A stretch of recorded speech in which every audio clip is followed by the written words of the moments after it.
नमस्कार साथियों, स्वागत है आपका अपने ही यूट्यूब चैनल बीरू एकेडमी पर। सभी को गुड मॉर्निंग, वंदे मातरम, जय हिंद। उम्मीद करता हूं कि आप लोग एकदम स्वस्थ, मस्त और व्यस्त होंगे डियर। बात करेंगे शिक्षा जगत से जुड़ी हुई महत्वपूर्ण खबरों पर। सबसे पहले बात करेंगे उत्तर प्रदेश में 69,000 शिक्षक भर्ती को लेकर के एक बड़ा जो कड़ा एक्शन है लिया जा रहा है माननीय कोर्ट के द्वारा।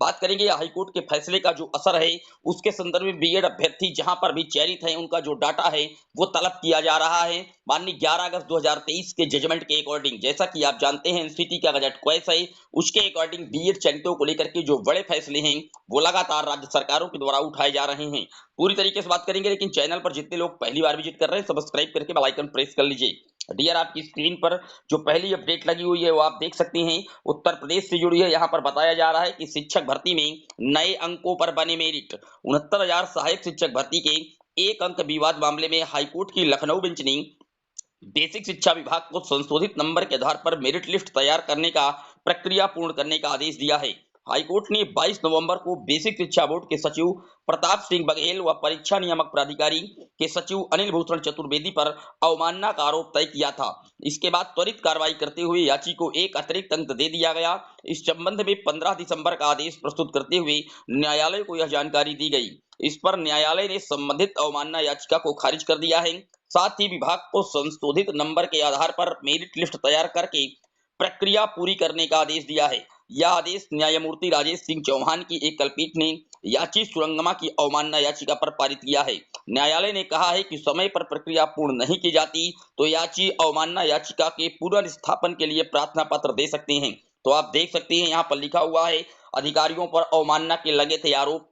उक्त भर्ती परीक्षा में शैक्षिक परिभाषा संबंधी एक प्रश्न पर एक अंक बढ़ाते हुए मेरिट कट ऑफ गुणांक के अनुसार अभ्यर्थियों को नियुक्ति देने का आदेश रेड कोर्ट ने पारित किया था। इस आदेश के विरुद्ध सरकार ने उच्चतम न्यायालय में अपील दायर की थी, लेकिन 9 नवंबर 2022 को अपील खारिज हो गई थी। बावजूद इसके रेड कोर्ट के आदेश का अनुपालन नहीं किया जा रहा था, जिसके बाद न्यायालय ने 22 नवंबर को उपरोक्त अधिकारियों के विरुद्ध अवमानना के आरोप तय किए हैं। तो आप देख सकते हैं, इस एक अंक वाला जो मैटर था इसको लेकर के राज्य सरकार जो उत्तर प्रदेश की है वो माननीय सर्वोच्च न्यायालय तक भी पहुंची थी और वहां से उनकी जो रिट याचिका थी उसको खारिज कर दिया गया था। फिलहाल आप देख सकते हैं कि 2 माह का इसमें समय दिया गया है। आप देख सकते हैं 69,000 शिक्षक भर्ती का मामला, एक अतिरिक्त अंक देने की प्रक्रिया 2 माह में हो पूरी। 69,000 शिक्षक भर्ती के एक अंक विवाद में इलाहाबाद हाईकोर्ट की लखनऊ पीठ की सख्ती के बाद याची को एक अंक देकर के विभाग ने योग्य घोषित कर दिया है। वहीं पीठ ने इलाहाबाद हाईकोर्ट के बीते 28 नवंबर के आदेश के समान आदेश दिया।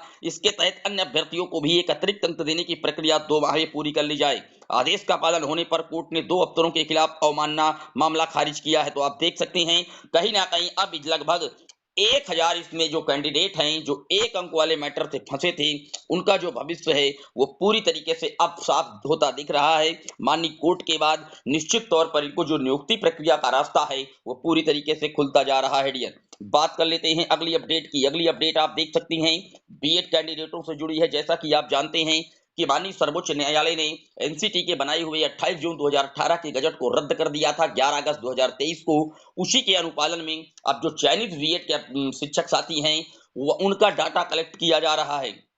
जहां की भर्ती ऑलरेडी माननीय कोर्ट की आउटकम थी, उन पर यह बड़ी कार्रवाई की जा रही है। ये न्यूज आप देख सकते हैं, बिहार से प्रकाशित हुई है। कक्षा 1 से 5 में कार्यरत बीएड शिक्षकों के प्रतिवेदन मांगे गए हैं। शिक्षा विभाग द्वारा जिले में कक्षा 1 से 5 में कार्यरत बीएड योग्यताधारी शिक्षकों से संबंधित रिपोर्ट मांगी गई है।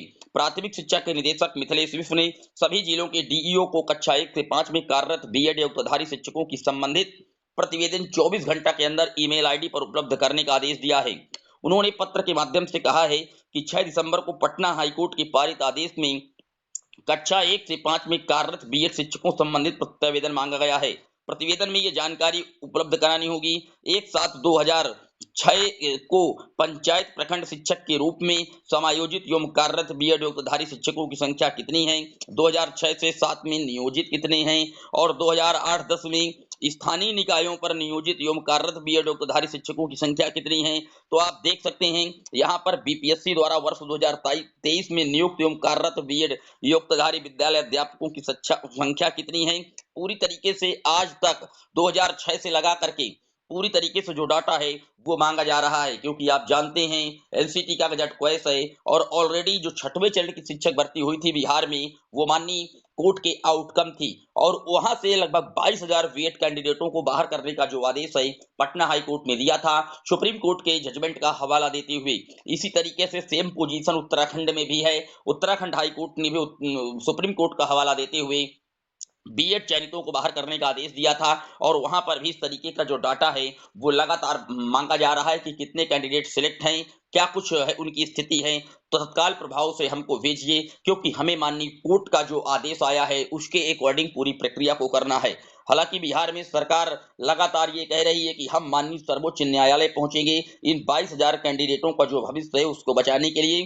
फिलहाल जो कोर्ट का आदेश आया है उसके अगेंस्ट जा करके राज्य सरकार सुप्रीम कोर्ट की बात कर रही है, लेकिन जो वहां का शिक्षा विभाग है वो माननीय कोर्ट के अनुपालन में जो उनका डाटा है पूरी तरीके से मंगाया जा रहा है। फिलहाल देखने वाली बात यह होगी कि जो चयनित शिक्षक साथी हैं बीएड के, क्या वो सेवा देते रहेंगे, राज्य सरकार की मजबूत पहल क्या सुप्रीम कोर्ट तक उनको ले जाने में कामयाब हो पाती है, या फिर कहीं ना कहीं आप कहें 11 अगस्त 2023 का जो जजमेंट है वही प्रभावी हो जाएगा। लेकिन इसके पहले मैं आपको बता दूं अर्णव घोष जी की तरफ से पश्चिम बंगाल से एक रिट याचिका कहीं ना कहीं माननीय सुप्रीम कोर्ट पर लगी हुई है, इसी के संदर्भ में कि जजमेंट कब से प्रोसीड होगा। हालांकि माननीय सुप्रीम कोर्ट ने कई बार इस संदर्भ में कहा है कि जब तक कोई नियम जो है असंवैधानिक नहीं होता रूल, जब तक किसी हाई कोर्ट या कोर्ट के द्वारा उसको असंवैधानिक करार ना दे दिया जाए, तो सबसे पहली बात एनसीटी का जो गजट था उसको असंवैधानिक करार दिया था राजस्थान की जोधपुर हाई कोर्ट ने, वो भी 25 नवंबर 2021 को। तो जो एप्रोप्रिएबल डेट निकल कर आ रही है कि यहां से गजट खारिज हो सकता है वो 25 नवंबर 2021 की ही डेट हो सकती है, जब सबसे पहली बार राजस्थान की जोधपुर हाईकोर्ट ने असंवैधानिक करार दे दिया था एनसीटी के 28 जून 2018 के गजट को। फिलहाल क्या होगा बिहार में, उत्तराखंड में चयनित बीएड अभ्यर्थियों का ये निकट भविष्य की गर्त में है, लेकिन सेम पोजीशन इसी तरह से जो चयनित शिक्षक साथी हैं वो मध्य प्रदेश में भी हैं और छत्तीसगढ़ में भी हैं। यहाँ का भी मामला ऑलरेडी माननीय कोर्ट की दहलीज पर खड़ा है और आने वाली 4 जनवरी 2024 को मध्य प्रदेश में एमपी वर्ग 3 की सुनवाई होने जा रही है और इसी तरीके से 18 जनवरी को छत्तीसगढ़ की शिक्षक भर्ती के अकॉर्डिंग छत्तीसगढ़ हाईकोर्ट में सुनवाई होने जा रही है। निश्चित तौर पर बिहार और उत्तराखंड जैसे ये भी सिमिलर मैटर दोनों तरफ से देखने को मिल सकते हैं। डियर, पूरे वीडियो पर आपकी क्या राय है जरूर कमेंट कीजिएगा। बीएड चयनितों को लेकर के आपकी क्या राय है कमेंट बॉक्स में मेंशन कीजिएगा। फिर मिलेंगे एक और वीडियो में, तब तक के लिए जय हिंद जय भारत।